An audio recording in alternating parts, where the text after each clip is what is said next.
Imagine being at the top of your game, 6 consecutive #1 hits, a Grammy Award, performances at the White House, a Mensa membership, a best-selling book.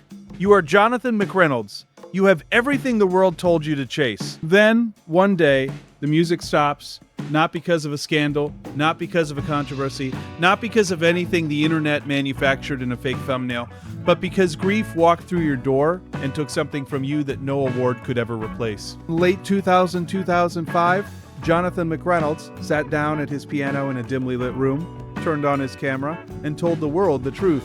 And what he said changed everything. Before we go any further, we need to address something important. Because if you searched Jonathan McReynolds' name and found this video, you probably also found a flood of other videos.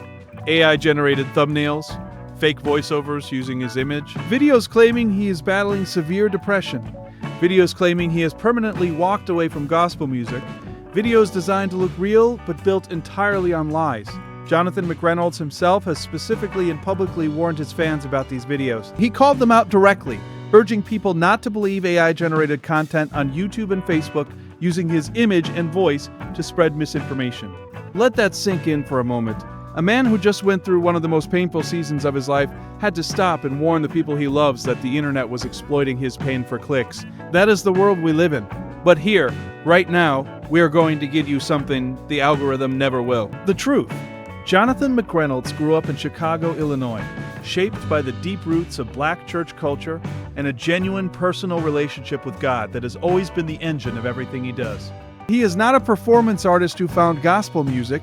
He is a man of faith who found his voice through it. 6 consecutive #1 Billboard hits, a Grammy Award, performances at the White House and the Democratic National Convention, a member of Mensa, one of the world's most elite intellectual societies, a best-selling author at just 36 years old. The accolades are staggering. Anyone who has ever sat with his music, really sat with it, knows that the awards are not the point. The point has always been honesty, raw, uncomfortable, beautiful honesty about what it means to follow God in a complicated world. And in late 2025, that honesty cost him something. In late 2025, fans began to notice something. Jonathan McReynolds had gone quiet on social media. He had withdrawn from several high-profile event lineups, including the Gospel Music Workshop of America. An artist who had been so consistently present and so deeply connected to his audience, the silence was deafening. People started asking questions. The rumors started, the fake videos started, and then Jonathan McReynolds sat down at his piano in a dimly lit room, just him and the camera, and he told the truth. He had lost someone, not a celebrity, not a colleague in the traditional sense, someone far more precious than that, his brother, not by blood, but by something deeper. He described Malcolm as, and these are his words, my brother in spirit and in love. Malcolm was gone, and Jonathan McReynolds, the man whose voice has moved millions to tears, whose music has carried people through their darkest valleys, found himself in a valley of his own. He admitted something that took real courage to say out loud. He tried to work through it, he tried to sing through it, he tried to do what performers do, show up, push through, keep going, but he said the music was gone. Not metaphorically, not as a figure of speech. The music, that connection between his soul and his gift, went silent. For a season, music was simply gone. If you have ever lost someone who is truly your person, your brother, your sister, your closest friend, you know exactly what he means. You know what it feels like when the things that used to bring you joy suddenly feel hollow. When you open your mouth to sing, or laugh, or pray, and nothing comes out. That is where Jonathan McReynolds was, and he was brave enough to tell the world. But here is where the story turns, because Jonathan McReynolds did not stay in that dimly lit room forever. He went back to Chicago, back to the city that shaped him, back to Grandma's house, as he described it, where you walk through the door and you can feel exactly how much you have grown since you left. And there, surrounded by his roots, his community, and the honest presence of God, he made something new. His upcoming live album, Closer, set for release on March 27, 2026, was born in that season. Not from the mountaintop, not from the height of success and acclaim and Grammy stages, from the valley, from grief, from silence, in the terrifying moment when a man who has given his voice to God found himself wondering if his voice would ever come back. He has described Closer as his most personal and spiritually centered project to date, born from a season of what he calls sincere spiritual searching, not chasing the mountaintop, but simply reaching for God in the dark.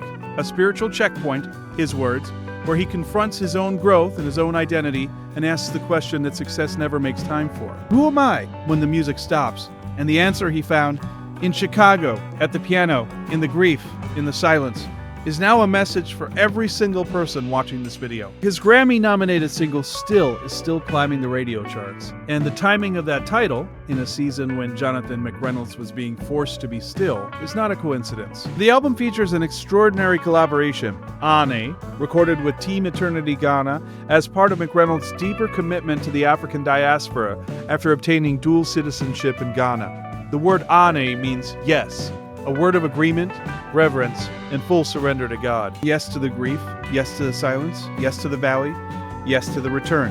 Closer is not just a live album, it is a testimony.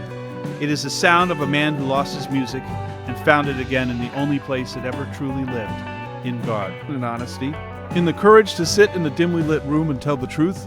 Now you know the real story. Jonathan McReynolds did break down in tears. The revelation was real. The grief was real. The silence was real. But it was not what the fake thumbnails told you. It was not what the AI-generated videos manufactured. It was not scandal or depression or the end of a ministry.